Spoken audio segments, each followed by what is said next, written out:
ชั่วโมงพักผ่อนเดี๋ยวสิพาไปเบิ่งว่าคือจังได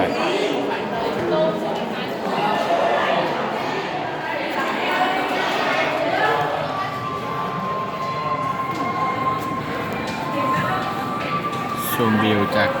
ตึกซันซิตี้ของวิทยาลัยแฟชั่นไทยสร้างตลอดจะเป็นเงินลาย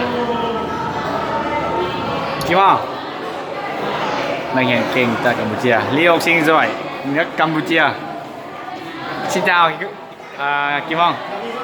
nói gì tiếng Campuchia đi tiếng Campuchia là gì Sua Sadai đúng không Sua Sadai năm Samai là Sabadi Pi Mai đúng không chúc mừng năm mới đúng không Chunpo năm Samai là Sabadi Pi Mai anh là không cái này quay video thôi Sabadi lưu học sinh giỏi bên Campuchia đúng không đẹp trai quay to không phải lo trên đói đúng không vài lô là cái gì giải thích vài lô là gì nè em đang quay video không phải livestream mà vậy thôiมีโทรทัศน์พัดลมฟูเยอะ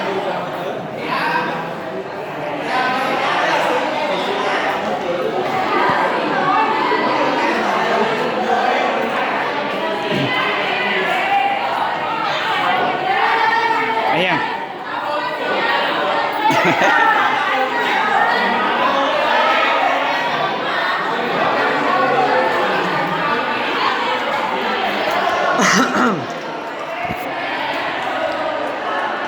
ดูที่34โอ้ลองขึ้น35บ่เคยขึ้น35จากเทื่อ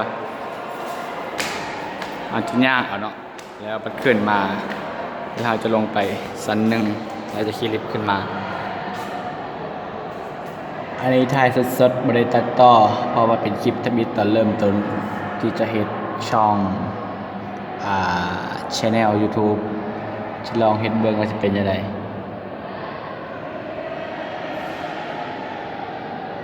มุมนี้สันนิหาขึ้นมาครั้งแรกคือบ้านนอกจุดสัน15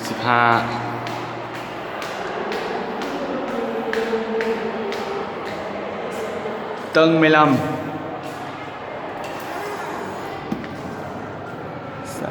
35จะเป็นห้องโล่งมีคนเสย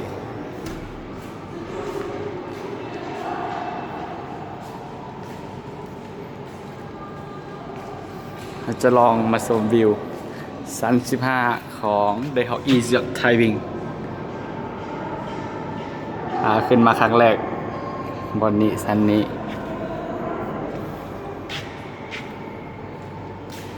ห้องโล่งๆ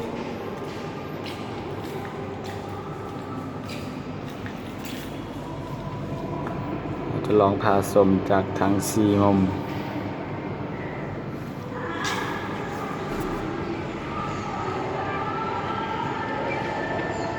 คลิปนี้ก็เป็นคลิปถ่ายสดไว้ตัดต่อไม่ได้ใส่เพลงไม่ได้ใส่อย่างเข้าไปเนาะ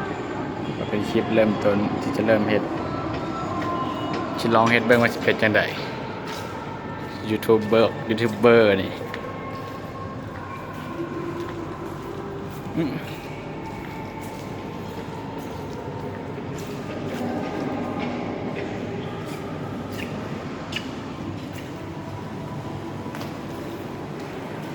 เครื่องปรับอากาศลมร้อน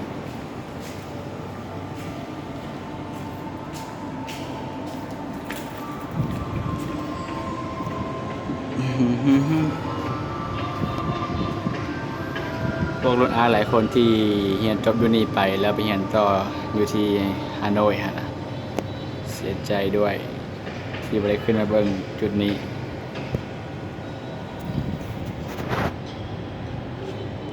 งามชมวิวมีโดนท่ากันจิกักเนี่ยจะลองย่างไปเบิ่งซัน14 13 12แล้วจะรู้ว่าเป็นจังไดถ้ามาเรียนอยู่นี่คันบ่ตั้งใจเรียนติด F ตลอด 35ขึ้นไปแล้วสูงสุดละอยู่นี่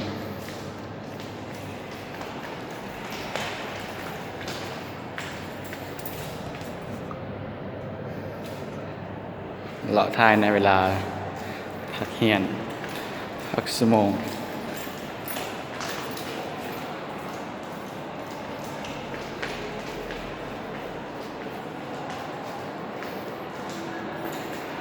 ลองเมื่อ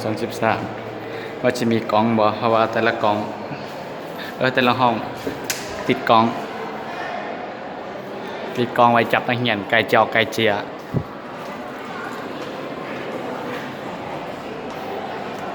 ตอนนี้มีนักเรียน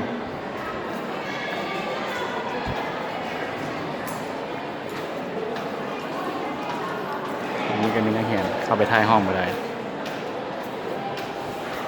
มันจะมีลิฟต์ตัวนี้ใช้สำหรับเฉพาะอาจารย์ผู้ที่มีบัตรเท่านั้นเราจะลองไปเบิ่งสันใหม่เพราะว่าสัน13นี้มีนักเรียนอยู่เข้าไปได้มันจะไป32ไว้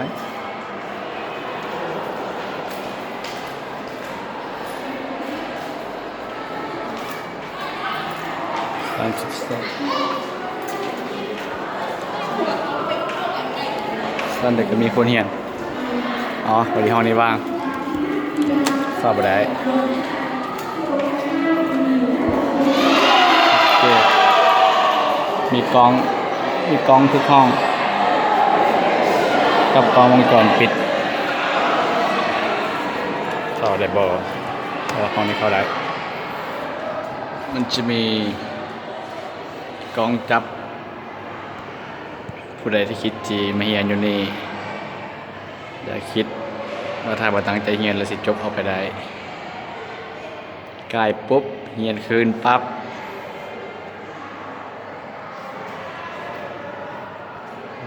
จอโปรเจคเตอร์กระดานอยากบอกให้เอาออกสักกล้องวงจรติดแอร์ให้เอา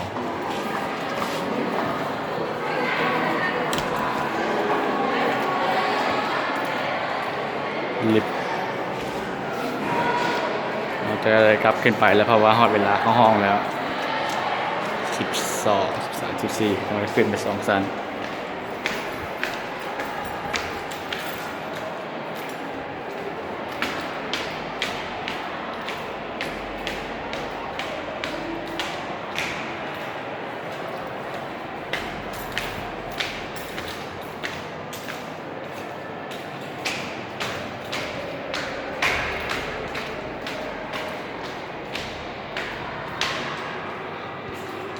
ฮอตแล้ว34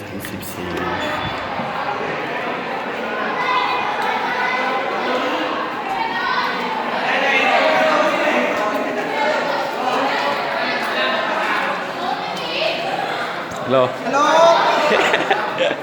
คนลาวอ่ะเป็นพ่อเมียคนลาวกับโมเมนต์ธรรมดามีดีกรีเป็นต่างประเทศ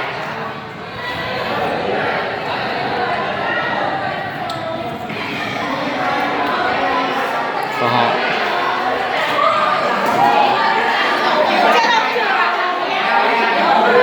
เป็นน้อง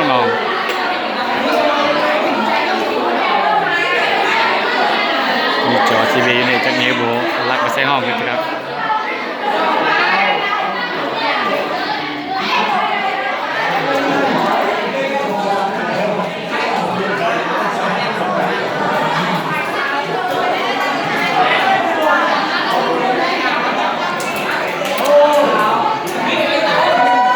โต๊ะเมื่อน่ะก็ไปหาอาจารย์แล้วว่าเขาแฟนพิษพระบอสเนอบ้านไปตือตินจีพระป้าหรือเปล่าไม่ได้เป็นเรื่องหรอค่อยๆเบิ่งแล้วโมเมนต์ฟังไงแล้วเราค่าซื้อออกก็จะตกใจเพราะว่าค่อยจะซื้อกัน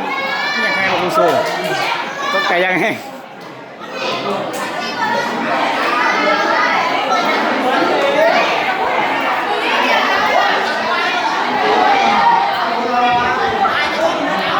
สัมภาษณ์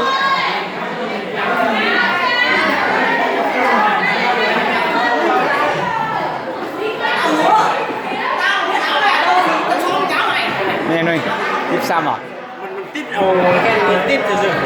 เนาะวันนี้น่าจะ นี่ เป็น เป็น บ้าน ปูนนี่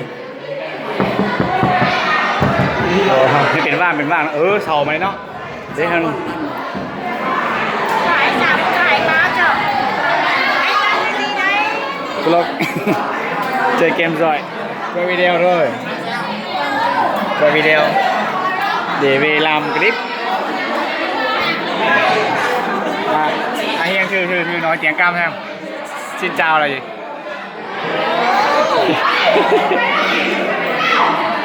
แคปเงยแดบชินเจ้าhọc sinh giỏi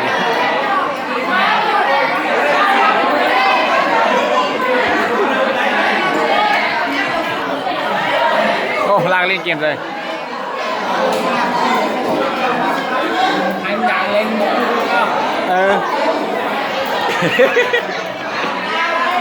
đẹp sai khôi to đây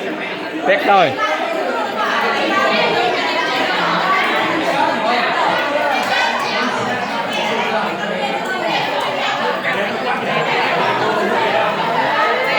limon đi limon nói trẻ căm mà xin chào đi đây nó hiện Campuchia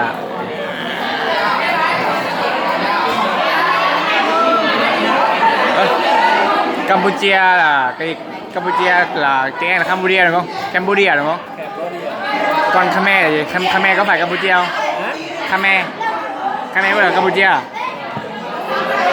Khmer là nước Khmer hay là dân tộc Khmer?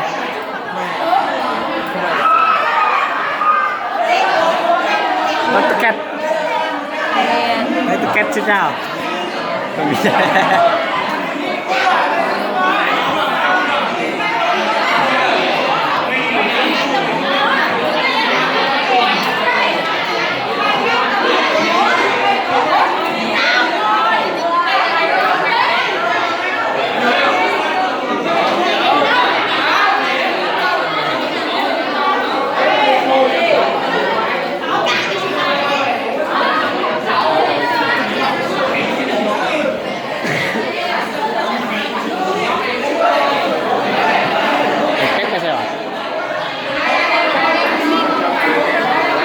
Đây cây gọi. Đây cây gọi. Đấy hết rồi. Sama speak English. Sama lo.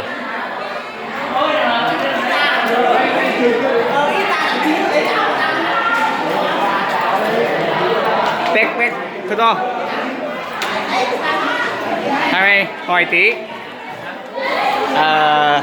Tiếng Campuchia xin chào là gì? Fuck you à? Campuchia chào thế này à?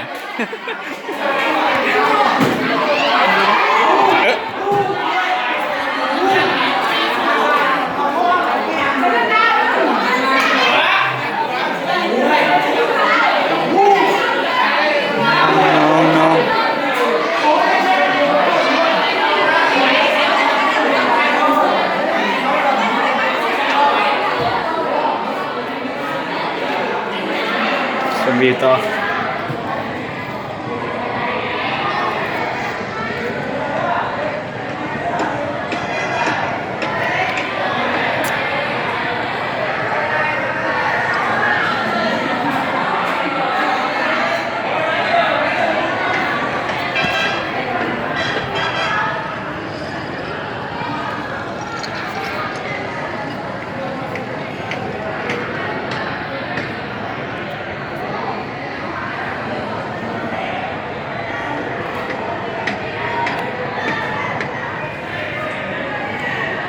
เอาเป็นจบการถ่ายทอดไว้สันนี้ไม่มาน่าจะมีคลิปแบบคล้ายๆมืออาชีพนี่เฮ็ดลองอัพไว้เอามือเลิกเอายามถ้าเอาละหันอยู่เงินได้บอกว่าถ้าเริ่มเห็นอย่างมื้อนี้จะเจริญรุ่งเรืองรวยว่าซั่นเป็นการถ่ายคลิปไว้สันวันดีเปิดร้านใหม่อยู่เวียงจันทน์แต่ว่ากำลังเฮียนที่เวียดนามห้องแล้วจบคลิปแค่นี้ก่อน